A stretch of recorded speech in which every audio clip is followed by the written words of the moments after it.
요한계시록 6장 5절 6절 말씀을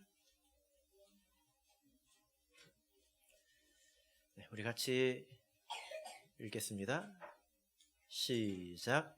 셋째 인을 떼실 때에 내가 들으니 셋째 생물이 말하되 오라 하기로 내가 보니 검은 말이 나오는데 그 탄 자가 손에 저울을 가졌더라. 내가 네 생물 사이로서 나는 듯하는 음성을 들으니 가로되 한 데나리온의 밀 한 되요 한 데나리온의 보리 석 되로다. 또 감람류와 포도주는 해치 말라 하더라. 아멘.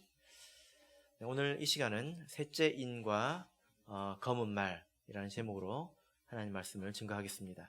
오늘 제목과 같이 셋째 인을 떼실 때에 일어나는 일들에 대해서 같이 배워보도록 하겠습니다.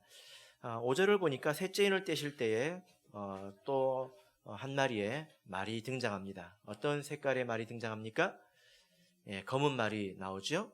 그리고 그 검은 말을 탄 자의 손에는 저울이 있는 것을 우리가 알 수 있습니다. 이 또한 말이기 때문에 이 말 역시 우리가 지금까지 살펴봐온 것처럼 이 말도 역시 하나님의 사자이고 또 하나님의 도구, 곧 이 말세의 참교회다, 이렇게 우리가 결론을 내릴 수가 있습니다. 이 부분에 대해서는 혹시 의문이 있으시면 지난 설교를 다시 한번 들어보시길 바랍니다. 그런데 이 세 번째 인을 떼실 때에 나오는 이 말의 색깔은 검은색입니다. 이 검은색의 의미는 무엇일까요? 그리고 손에 저울을 들고 있죠. 이 저울은 어떤 것일까요? 우리가 이 네 마리의 말을 비교해 보면 흰 말과 붉은 말은 어떤 행동을 하고 있습니다. 탄자가 어떤 행동을 하고 있습니다. 예를 들면 이기고 이기려고 하더라. 그리고 칼을 받아서 화평을 제하더라. 나와서 말을 탄 자가 어떤 것을 하지요. 그런데 오늘 이 검은 말을 탄 자는 어떤 행동을 하지는 않고 그저 저울을 이렇게 손에 들고 있을 뿐입니다. 이것이 조금 특이한 점이다, 이렇게 말을 할 수가 있겠습니다. 자, 그러면 이 성경 안에서 이 검은색이라는 단어의 의미가 무엇일까요? 이 검다라는 단어를 우리가 원문으로 이렇게 찾아보면 이 헬라어로는 멜라스라고 합니다. 이런 이야기를 해도 이제 여러분들께서 별로 긴장을 안 하시는 것 같습니다. 듣고 그냥 잊어버리면 그만이니까, 그죠? 그래도 괜찮습니다. 이렇게 결론을 지어가는 과정을 우리가 함께 하면 되는 거죠. 이 검다라는 이 단어가 성경에서 이제 대여섯 번 이렇게 사용이 되었는데, 이 검다라는 말의 의미가 무엇이냐면 흰색과 반대말로 쓰였습니다. 그리고 혹은 붓과 먹 할 때, 글을 쓸 때 먹이 필요하지 않습니까? 그때 먹이 검잖아요. 그러니까 먹을 일컬어서 검은 것, 이렇게 표현을 했습니다. 그리고 요한계시록 6장 12절을 보면 해가 빛을 잃어서 검게 되었다 라고 할 때 빛을 잃어서 어두워진 상태, 이것을 검다, 이렇게 표현을 했습니다. 자, 여러분, 여기까지 이 검다라는 말에 성경에서 어떻게 쓰였는지를 들으시고 검은 말이 뭔지 아시겠습니까? 대단하시네요. 저는 잘 모르겠더라고요. 이것만 가지고 검은 말의 정체를 판단하기는 어렵죠. 그런데 이 검은 말을 탄 자가 저울을 가지고 있습니다. 여러분 머릿속에 저울은 어떤 모양입니까? 우리 학생들은 저울 그러면 어떤 모양이 떠오릅니까?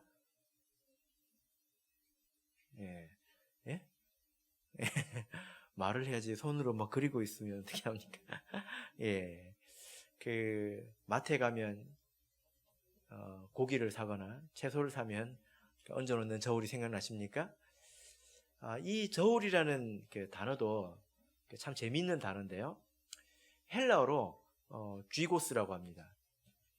벌써 잊어버리셨죠? 괜찮습니다. 쥐고스라고 하는데요. 이 단어를 찾아보면 총 6번 나옵니다. 6번 나오는데요. 뜻이 두 가지예요. 1번의 첫 번째 뜻은 멍에입니다. 멍에. 멍에가 뭔지 아시죠? 그 다음에 두 번째 뜻이 저울입니다. 두 가지 뜻입니다. 근데 왜 멍에하고 저울일까요? 사실 생긴 게 비슷합니다. 왜 그래요? 멍에는 길다란 짝대기 밑에 소 2마리를 엮어 놓는 거지 않습니까? 길다란 짝대기 끝에 어떤 덩어리 2개가 있단 말이에요. 옛날 저울은 어떤 저울입니까? 길다란 짝대기에다가 여기 개량된 줄을 달아놓고 반대쪽에 물건을 달아서 이렇게 맞아지면 그것이 이제 그 무게를 재는 저울이죠. 길다란 짝대기 끝에 그 덩어리가 2개가 달랑달랑 매달려 있다는 거예요. 그래서 이 쥐고스라는 단어가 성경에서 6번 중에 5번은 멍에로 쓰였고요. 계시록 6장 이 본문에서만 딱 한 번 저울로 그 의미가 사용되었습니다. 이런 이야기를 들으면 재밌지 않습니까? 밑에 보면 한 데나리온에 밀이 한 되다 이렇게 무게를 재는 내용이 나오기 때문에 이것을 저울로 보는 것이 합당하죠. 자, 그러면 여러분 성경 안에서 이 저울은 어떤 의미를 가지고 있을까요? 성경 안에서 이 저울이라고 하는 것은 공평, 정의 이 두 가지를 합하면 뭡니까? 공의. 공평과 정의를 나타냅니다.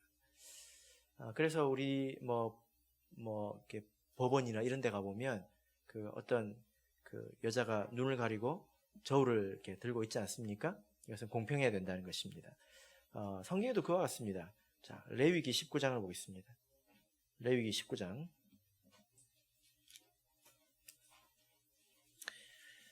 성경 안에서 이 저울의 의미는 비교적 간명합니다. 단순하고 명확합니다. 레위기 19장 36절을 보겠습니다.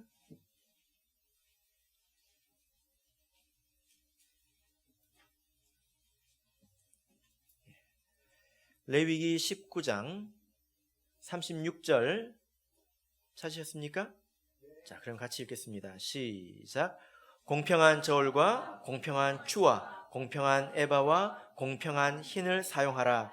나는 너희를 인도하여 애굽 땅에서 나오게 한 너희 하나님 여호와니라. 여기 보면 이제 공평한 저울, 공평한 추 이렇게 나오죠. 성경에 몇몇 말씀이 있는데요. 이 정도 찾겠습니다. 그래서 이 저울이라고 하는 것은 이것은 공평하다는 것입니다.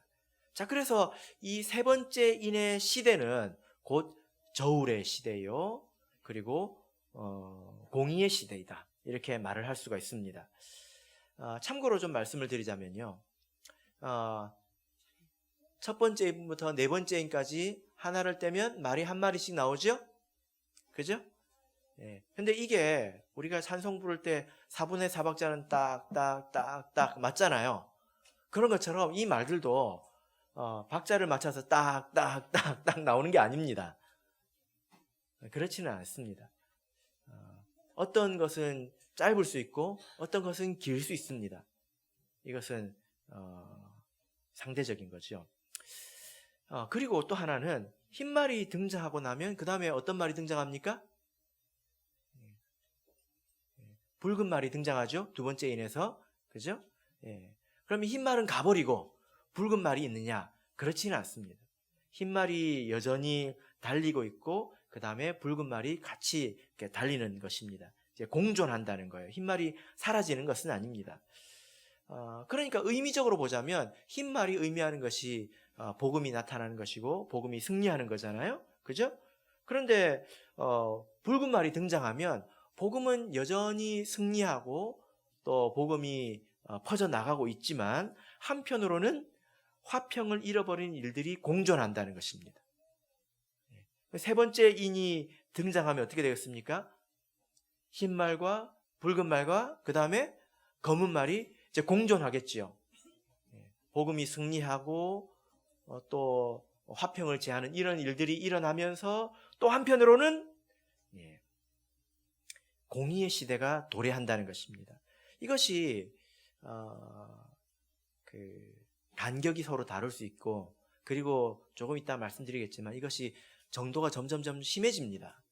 그래서 우리가 예민하게 이 시대를 이렇게 생각해 보지 않으면 이때가 언제인지 잘 모를 수도 있다라는 것입니다. 어쨌든 이 세 번째 이는 무엇의 시대이다? 저울의 시대이다. 곧 공의의 시대이다. 이렇게 말을 할 수가 있습니다. 뭔가 공평하다는 것입니다. 그러면 뭐가 공평하다는 말일까요? 공의하면 뭐가 떠오르십니까? 공의하면 저울이 떠오르신다고요. 이건 이때까지 말한 거잖아요. 저울하면 공의인데 그럼 공의하면 뭐가 떠오르십니까? 뭐가 공평하다는 겁니다. 뭐가 공평합니까? 예를 들어 안식일에 진표는 2그릇 먹고 저는 1그릇 먹고 공평합니까? 공평하다고요. 그런 공평을 말할까요? 성경에서? 어떤 공일까요? 자, 6절을 같이 다시 보겠습니다. 6절을 읽겠습니다. 시작. 내가 내 생물 사이로서 나는 듯하는 음성을 들으니 가로되 한 데나리온의 밀 한 대요 한 데나리온의 보리 석 대로다. 또 감람류와 포도주는 해치 말라 하더라. 여기서 이때 셋째 인이 떼지고 검은 말이 등장했을 때 어떤 한 음성이 들려오는데 한 데나리온의 밀 한 대다, 이런 음성이 들려옵니다. 자, 여러분, 성경 안에서 한 데나리온은 무엇을 뜻합니까? 포도원 품꾼의 비유를 보면 그것은 노동자의 하루의 그 품삯이죠. 일당입니다. 지금으로 치면 얼마 정도 될까요? 많고 적고 하겠지만 계산하기 쉽게 한 10만 원 정도 잡으면 좋겠습니다. 그 정도 잡으면 되지 않겠습니까? 그죠? 그러면 여러분, 한 되는 얼마 정도 되는지 아십니까? 윤하자매? 아니요.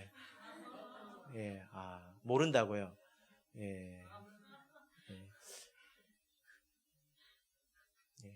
수능 안 칠 거죠? 칠 거예요? 수능이 나올지도 모르니까. 아마 우리 학생들은 한 대가 얼마나 되는지 잘 모를 것 같습니다. 진표 모르죠? 모르죠? 진명이 압니까? 치킨을 시키면, 진표 형제, 이제 앞으로 절대로 안 잊어버릴 겁니다. 치킨을 시키면 콜라가 오죠? 그죠? 콜라가 오면 이제 크고 작은 게 오지만 1.8리터짜리 콜라 오기도 하죠. 그죠? 거기에 콜라를 다 마시고 거기다 쌀을 가득 채우면 그게 한 대입니다. 1.8리터입니다. 근데 원문에는 성경 시대에 우리나라처럼 한 대가 있었을까요? 대박 요만한 게 있었을까요? 그 원문을 보면 이 단어가 이제 코이닉스라고 되어 있는데 이것은 우리나라 대하고 다릅니다. 우리나라 이렇게 무게로 양으로 치면 1리터 정도 됩니다. 반대가 조금 넘어요. 그러니까 이게 1리터 정도 되는 이 양이 그 성경 시대 당시에 성인의 하루 식사량이라고 했답니다. 성인 하루 식사량. 지금 아마 집에 가서 여러분 1리터를 밥을 해가지고 한 사람이 먹으려고 한번 해보세요. 먹기 힘들 겁니다. 그죠? 왜 그런지 아십니까? 여러분들이 이미 너무 많이 먹었기 때문에 그래요. 근데 옛날 시대 같은 경우에는 옛날 이제 우리 어르신들이 어렸을 때만 해도 먹을 게 없잖아요. 그러면 뭘 먹습니까? 밥밖에 먹을 게 없잖아요. 밥을 이렇게 고봉으로 싸서 먹지 않습니까? 그죠? 이제 그렇게 먹으면 이게 한 사람의 하루 분량이 나옵니다. 그러니까 한번 생각해 보십시오. 하루 일을 해가지고 밀이라고 되어 있는데 우리는 쌀을 먹으니까 쌀을 반대 조금 넘게 살 수 있다고 한번 생각해 보세요. 어떤 생각이 드십니까? 이 시대가 되면 굉장히 고물가의 시대가 되겠구나, 이런 생각이 들지 않습니까? 지금 우리가 한 달에 10만 원을 받는다고 했는데 10만 원 가지고 쌀을 사면 몇 대 정도 될 것 같습니까? 그 10만 원을 가지고 그 성경 단위로, 이 코이닉스 1리터가 조금 넘는 단위로 쌀을 사면 그 한 대가 아니라 70대 정도 살 수 있습니다. 지금 대충 계산을 해보면 물가가 그럼 몇 배가 오른다는 겁니까? 70배는 오른다는 거죠? 그죠? 그럼 우리가 살 수 있을까요? 살 수 있을까요?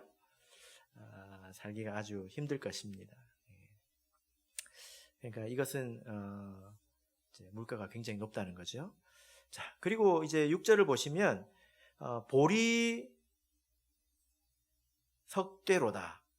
그래서 한 데나리온에 보리 석대로다. 보리는 밀에 비해서 비교적 거칠고 이것은 쌉니다. 천한 사람들이 먹던 음식이었죠. 그리고 감람류와 포도주는 해치 말라. 그러니까 감람류와 포도주를 함부로 하지 말라, 잘못 다루지 말라, 이렇게 명령을 하고 있는 것입니다. 자, 이 시대는 그러니까 우리가 이렇게 저울의 시대를 잊어버리고 이 시대를 이렇게 보자면, 이 시대는 양식이 있는 시대입니까? 없는 시대입니까? 네? 양식이 있는 시대입니까? 없는 시대입니까? 양식이 있습니다. 없지는 않아요. 그런데 문제는 뭡니까? 굉장히 비싸다는 것입니다. 굉장히 비싸다는 겁니다. 안영재님도 이제 늙으셨구만요. 김은기 집사님도 깜빡깜빡 하시는군요. 자, 다시 성경으로 돌아가겠습니다. 자, 여러분, 그러면 우리가 지금까지 이것을 생각을 해봤는데 이게 도대체 무슨 의미일까요? 성경 안에서 이 데나리온은 어떤 의미일까요? 이것은 육신적인 의미가 아닙니다. 큰일 났다, 물가가 저렇게 높아진다는데 돈을 더 모아야겠구나, 그렇게 생각하실 필요가 없습니다.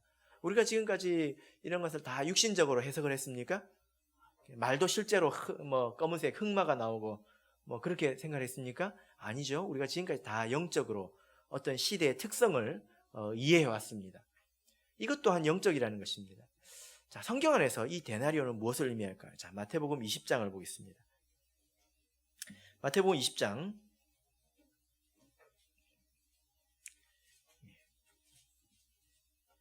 1절입니다. 마태복음 20장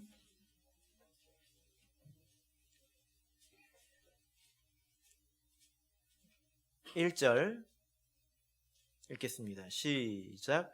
천국은 마치 품꾼을 얻어 포도원에 들어보내려고 이른 아침에 나간 집주인과 같으니. 아까 말씀드린 포도원 품꾼의 비유입니다. 성경 안에서 포도원은 하나님의 나라를 말합니다. 그러니까 하나님 나라 밖에 있던 사람이 포도원의 일꾼으로 들어왔다는 것은 비로소 하나님의 백성이 되었다는 것입니다. 자, 그런데 13절을 보실까요? 13절을 같이 읽어보겠습니다. 시작. 주인이 그 중에 한 사람에게 대답하여 가로되 친구여, 내가 내게 잘못한 것이 없노라. 내가 나와 한 데나리온의 약속을 하지 아니하였느냐. 여러분께서 잘 아시다시피 이른 아침에도 나갔고 6시, 9시 몇 번을 걸쳐서 나가서 여러 번에 걸쳐서 사람들이 들어왔죠. 그런데 품꾼에게 동일하게 한 데나리온을 지불한 것을 여러분께서 아실 것입니다. 여러분, 여기서 한 데나리온은 무엇을 말할까요? 여러분, 우리가 일한 거에 따라서 상급은 다르게 받습니다. 이것이 성경의 진리죠. 해는 해의 영광이 있고 달에는 달의 영광이 있듯이 여러분들께서도 하늘나라에 가면 내가 한 것만큼 영광을 얻게 되어 있습니다. 그런데 여기서 데나리온은 동일하다는 말이에요. 그럼 이 데나리온은 무엇일까요? 이것은 구원의 은혜를 말합니다. 생명을 말하는 것입니다. 상급은 다르지만 우리가 포도원 품꾼으로 들어왔다면 그 누구나 하나님의 자비로 하나의 데나리온, 하나의 생명을 얻는다는 것입니다. 우리가 열심히 했다고 해서 천국에 2번 가고 그런 게 아니라는 거예요. 그죠? 자, 그러면 이 한 데나리온의 한 돼, 이 말의 뜻은 무엇일까요?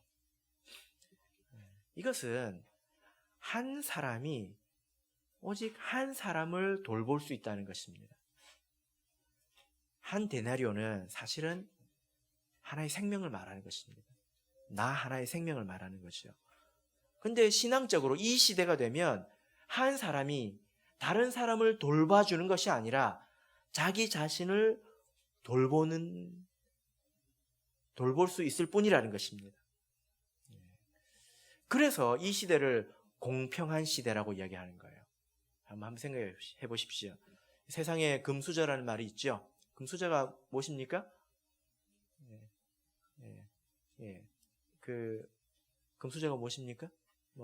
뜻하는 거 아시죠? 부모가 아주 여러 가지 능력이 출중하고 재력이 있어서 그 자녀들의 뒷바라지를 다 해주는 겁니다. 태어날 때부터 태어날 때 입는 옷부터 다르죠. 모든 것이 다릅니다. 그런 걸 보고 여러분 이 세상이 공평하다고 느끼십니까? 태어나는 나라도 다르죠. 그죠? 그리고 많이 다르지 않습니까? 그러면 이 세상이 공평하다고 할 수 있습니까? 그것을 보고 우리는 불공평하다고 하잖아요. 공평한 것은 무엇입니까? 자기가 스스로 독자적으로 자기 자신에 대해서 일을 해서 공평하게 견주는 것이 공의로운 것입니다. 바로 이 시대가 그런 시대라는 거예요. 원래 흰 말이 이렇게 출현했을 때는요, 여러분 다시 한번 생각해 보십시오. 흰 말이 출현했을 때는 어떤 시대라고 말할 수 있을까요? 그것은 은혜의 시대이고 자비의 시대입니다. 왜냐하면 이 타락한 세상에 교회가 서게 되고 하나님께서 자기 나라 안으로 이렇게 불러들이는 것은 하나님의 은혜로 되는 일이기 때문이에요. 여러분 교회 안으로 들어오실 때 시험쳐가지고 들어오셨습니까? 진리를 스스로 분별하셔가지고 내가 다른 사람들보다 그런 면에서 조금 더 잘났기 때문에 이 안으로 들어오셨습니까? 아니잖아요. 하나님의 자비로, 하나님의 주권적인 선택으로 은혜를 받아서 택함을 입어서 이 자리에 오게 되지 않았습니까? 흰 말은 은혜요, 자비입니다. 근데 아까 검은색은 뭐라고 했습니까? 흰 것과 반대라고 했지요. 검은색은 자비와 반대입니다. 이때는 공평의 시대입니다. 아무리 가까운 사이라도 자기 자신의 믿음을 자기가 지킬 수밖에 없다는 것입니다. 자, 그래서 아까 저울이라고 이렇게 했던 이 단어를 헬라어로 뭐라고 했죠? 쥐고스라고 했죠. 기억하지 마십시오. 아까 근데 그 첫 번째 뜻이 뭐라고 했습니까? 멍에라고 했지 않습니까? 그래서 제가 이런 생각을 해봤습니다. 이 시대는 자기 자신의 멍에를 자기 스스로 매야 하는 시대입니다. 그래서 한편으로는 멍의 시대라고 말할 수 있겠지요. 여러분 성경에서는 이런 시대가 올 것을 이미 예언을 했습니다. 아모스 8장을 보겠습니다. 아모스 8장입니다.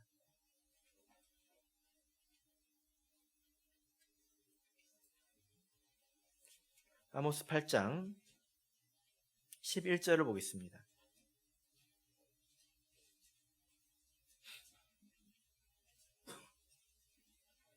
아모스 8장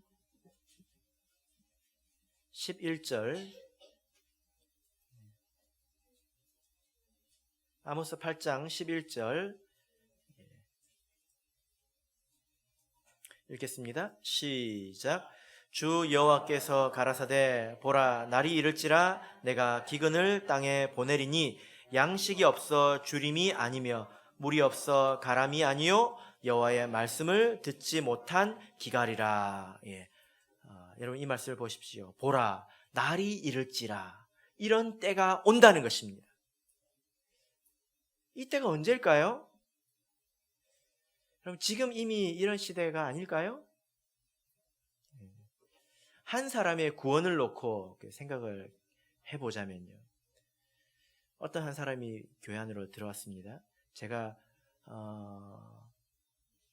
구도자 교육을 하겠지요. 가르칩니다. 그러면 여러분 어떻게 생각하십니까? 그 사람이 대단한 분별력이 있어서 제가 하는 말이 옳다 하는 것을 깨달아서 믿음 안으로 들어오는 것일까요? 아닙니다. 제가 가르쳐보면 압니다. 깨닫는지 못 깨닫는지. 깨닫는 게 아니라 받아들이는 거예요. 왜냐하면 그걸 정말 깨달으면 질문이 나와야 되거든요. 질문이 없습니다. 그건 깨달은 게 아니라 받아들였다는 거예요. 믿음 안으로 들어온 사람은 그 사람의 큰 분별력이 있어서 자기 스스로 이해해서 왔다고 생각하지만 사실은 조금 더 높은 차원에서 보면 그건 이해한 게 아닙니다. 저도 다 모릅니다, 사실은. 그렇게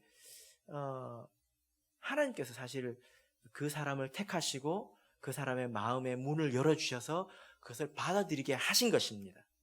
그래서 믿음 안으로 들어와가지고 이런 것이 있구나 하고 마음으로 믿고 받아들이게 되죠. 그죠? 그리고 성령도 충만하게 받아서 뜨겁게 기도하게 됩니다. 이것은 하나님께서 자비로 그 마음의 문을 열어주시는 것입니다. 그런데 한번 생각해 보시길 바랍니다. 그러면 하나님께서 계속 그 사람의 마음의 문을 열어가지고 말씀을 넣어주실까요? 그럴까요? 그러면 믿음을 떠날 사람이 누가 있겠습니까? 누가 있겠습니까? 그렇지 않다는 것입니다. 어느 때가 되면 스스로 하나님의 말씀을 사모하는 마음으로 듣고 배우려고 해야 합니다. 이것은 남이 해줄 수 있는 게 아니에요. 예배당에 앉아 있다고 하더라도 10년을 앉아 있어도 하나님하고 예수님이 뭐가 다른지 몰라요. 왜 그런지 아십니까? 스스로 생각해 보려고 하지 않았기 때문입니다.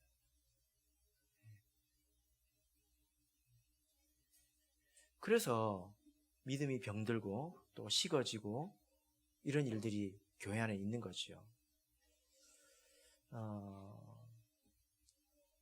그러나 성경을 보면요, 이런 일들이 갈수록 심해진다는 것을 알 수 있습니다. 왜 그럴까요? 계시록 6장을 보겠습니다.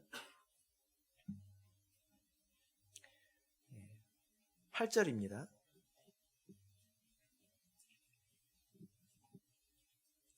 계시록 6장 8절 읽겠습니다. 시작.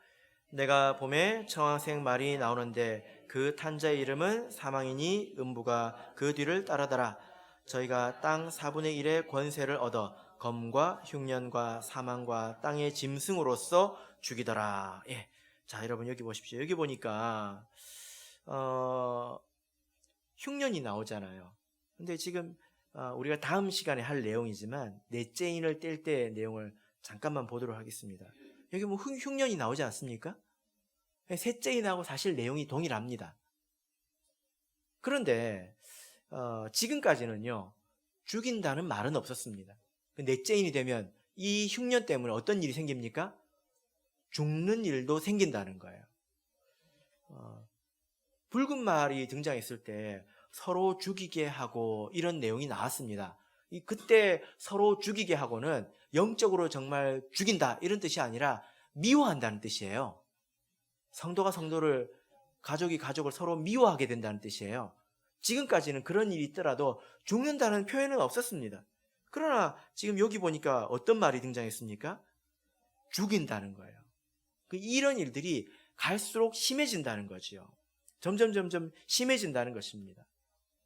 기근을 통해서 여러분, 사람이 못 먹으면 어떻게 됩니까? 병들게 되겠죠. 그죠? 사람이 얼마나 단식할 수 있을 것 같습니까?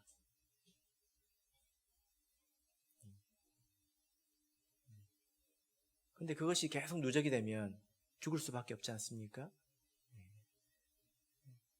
셋째인에서는 죽는다는 말은 없지만 그런 기근이 있다는 것입니다. 영적인 기근이 있다는 것입니다. 그때가 되면 부모가 자식에게 먹을 것을 줄 수가 없습니다. 영적인 양식을 줄 수 없습니다. 이것은 그 사람의 믿음을 부모가 세워줄 수가 없다는 거예요. 그런 시대가 되어간다는 것입니다. 그래서 이것이 점점 진해지고 심해지면 결국 어떤 시대가 될까요? 마태복음 25장을 보겠습니다. 마태복음 25장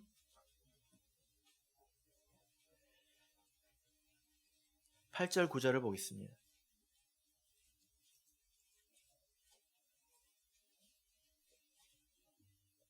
마태복음 25장 8절 9절 읽겠습니다. 시작. 미련한 자들이 슬기 있는 자들에게 이르되 우리 등불이 꺼져가니 너희 기름을 좀 나눠 달라 하거늘 슬기 있는 자들이 대답하여 가로되 우리와 너희 쓰기에 다 부족할까 하노니 차라리 파는 자들에게 가서 너희 쓸 것을 사라 하니. 여러분 이 말씀을 보시고 참 인정머리 없다, 어떻게 이렇게 안 나눠주냐, 지만 살자고, 그런 것을 말하는 게 아니라 이때는 나눌 수가 없는 시대가 되었다는 것입니다. 나눠주고 싶어도 나눌 수 없는 그런 시대가 되었다는 거예요. 지금 마태복음 25장에 보면 이 열처녀의 비유가 나오는데 이때가 되면 전혀 나눌 수 없는 그런 상황이 이제 되었다라고 말씀을 하고 있습니다. 그러면 어떤 일이 생길까요? 산 사람들은 계속 살아갈 것이고 죽는 사람은 계속 죽어갈 것입니다. 그렇지 않겠습니까? 요한계시록 22장을 보겠습니다. 요한계시록 22장.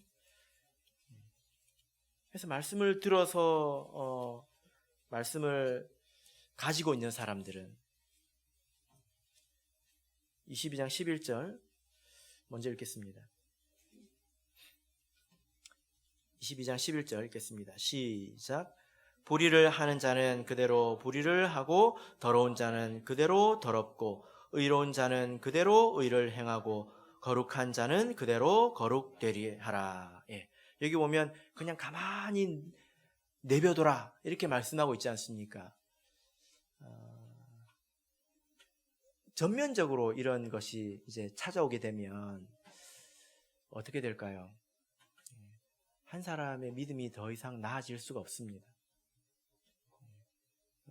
그럼 어떤 일이 생길까요? 그 사람의 운명이 이제 비로소 고정이 되는 그런 시대가 찾아오게 되는 것입니다. 회개에서 천국 가는 그런 일들이 사라지는 그런 시대가 된다는 것입니다. 갈수록 이런 일들이 심해진다는 생각이 듭니다. 오늘 이렇게 그 화요일 저녁에 이렇게 말씀을 들으러 나오신 분들은 비교적 말씀을 사모하시는 분이고 또 훌륭한 분이라고 생각이 됩니다. 그런데 여러분 지금 한번 생각해 보시길 바랍니다. 말씀을 듣지 않는 사람에게, 스스로 말씀을 탐구하지 않고 깨달으려고 하지 않는 사람에게 할 수 있는 것이 뭐가 있을까요?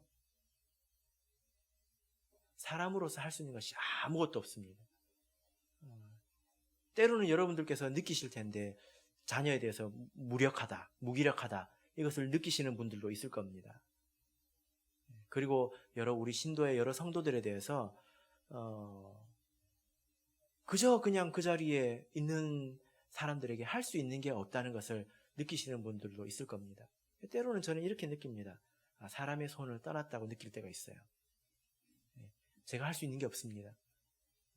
책망을 하면 어떻게 할까요? 싫어합니다. 가만히 놔두면 어떻게 될까요? 스스로 알아서 변질되어 갑니다. 그럼 어떻게 하면 좋을까요?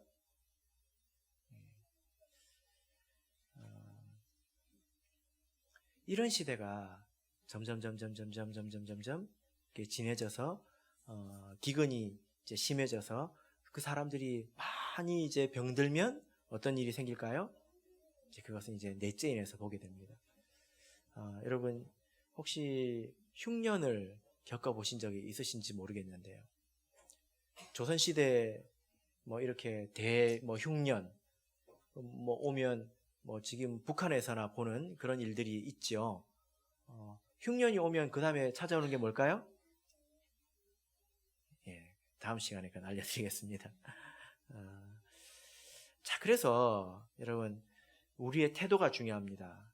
우리가 어떤 태도를 가지고 살아가느냐, 신앙생활을 하느냐, 이게 중요합니다. 아무리 옆에 있는 신도가 훌륭하고 아무리 목회자가 말씀을 잘 전해도 내가 스스로 말씀을 읽고 생각하지 않으면 뻔합니다. 이 말을 깊이 새기시길 바랍니다.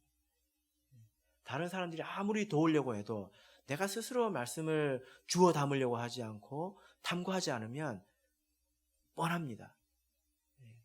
제가 객관적으로 보거든요. 뭘 보냐면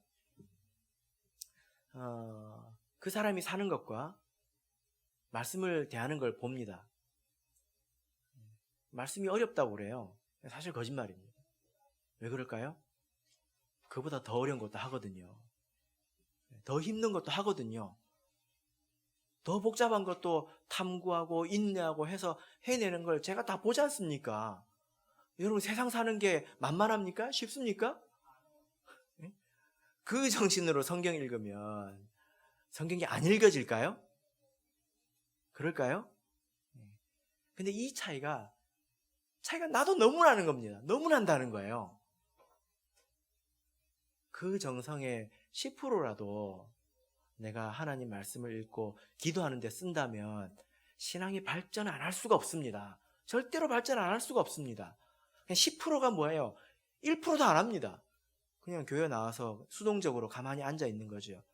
여기서 앉아서 듣는 것은 듣는 것일 뿐이지 씨를 뿌리는 것일 뿐이지 그것을 잘하게 하고 가꿔야 합니다.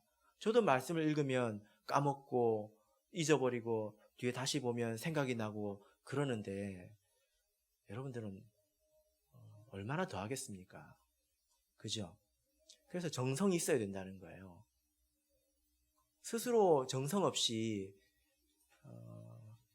지금 집에 가다가 혹시 이제 돌아가시면 천국에 가실 수 있을런지 모르겠습니다. 굶어 죽기 전에, 영적으로 굶어 죽기 전에 진짜 죽어버리면 천국에 가실런지 모르겠습니다. 그런데 죽기 전에 영적으로 먼저 죽어버리면 어떻게 되겠습니까? 어떤 일이 생길까요?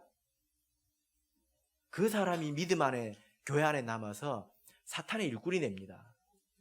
사탄의 일꾼이 됩니다. 나중에 이제 우리 9장, 10장 이런 데 가보면 사단이 대적하는 나라를 하나 세우는 것을 보게 되는데요. 누가 그 일꾼이 되고 그 백성이 될까요? 믿음 안에 기근으로 죽은 병자들입니다. 육신적으로는 살았으나 영적으로는 죽고 교회에 발을 붙여서 사단의 감동을 받아서 움직이는 자들입니다. 이것이 참으로 두려운 일 아니겠습니까? 그래서 뭘 해야 합니까? 말씀을 듣고 익혀야 합니다.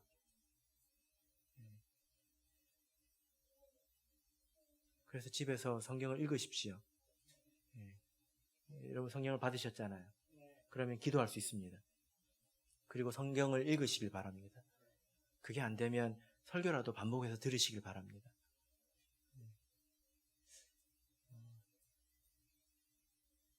우리가 성경 공부를 하는데요.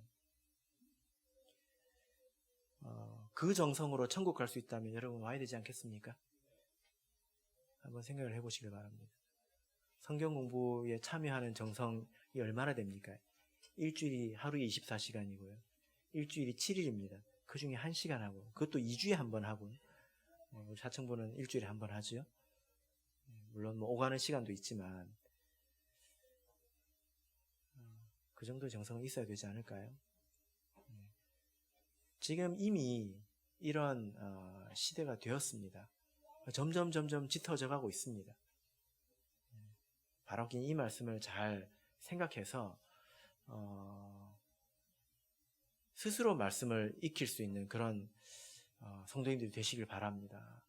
그래서 누가 설교를 잘하고 누가 설교를 못하고 그런 이야기를 하는 것 자체가 이미 틀린 거예요. 왜 그럴까요? 굶어 죽는 사람이 밥맛을 따집니까? 밥은 무조건 맛있는 거죠. 그죠? 원래 그런 겁니다. 이게 무슨 말인지 여러분 생각해 보시기 바랍니다. 영적으로 굶어 죽어가는 사람은 자기가 죽어가고 있다는 것도 모릅니다.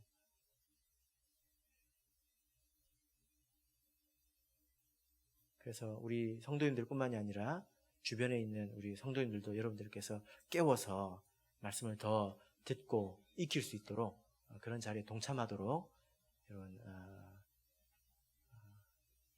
힘써 주시기를 예수 그리스도 이름으로 부탁드립니다. 우리 같이